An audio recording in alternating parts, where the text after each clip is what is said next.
আমিও চিপস খাবো। ভাইয়া আমার চিপস নিয়ে গেছে। এই ছেলে, তুমি আমার আপুর চিপস নিছো কি জন্য? ভাবি আপনার ছেলে এত দুষ্ট কেন? আরে পিচ্চি ছেলে একটু দুষ্ট হবেই ভাবি, খেলুক ওদের সাথে। চলো ভাইয়া আমরা গেম খেলি।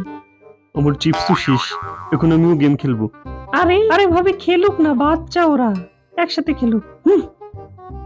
কি মজা। ভাইয়া এখন আমি কি করব?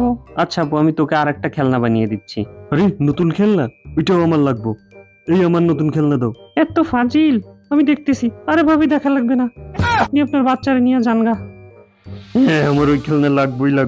দেও আমার ওই খেলনা দাও। না না দিব না। এরকম হাতির মতো আমার দুষ্ট খেলনা বাচ্চা আমি ভাইয়া জীবনে ফেলছে। দেখি নাই। এই তুমি আমার ছেলেকে হাতি বলতেছো কেন? ও একটা নাবালক ছেলে, কিচ্ছু বুঝি না। তোমরা এরকম করলে ওর সাথে। এবার আম্মুর লিপস্টিক ভেঙে দেবো। এই ওসব তোর কোনো কাজ কাম নাই দেয়া। বন্ধুরা, লাইক আর সাবস্ক্রাইব করতে ভুলো না।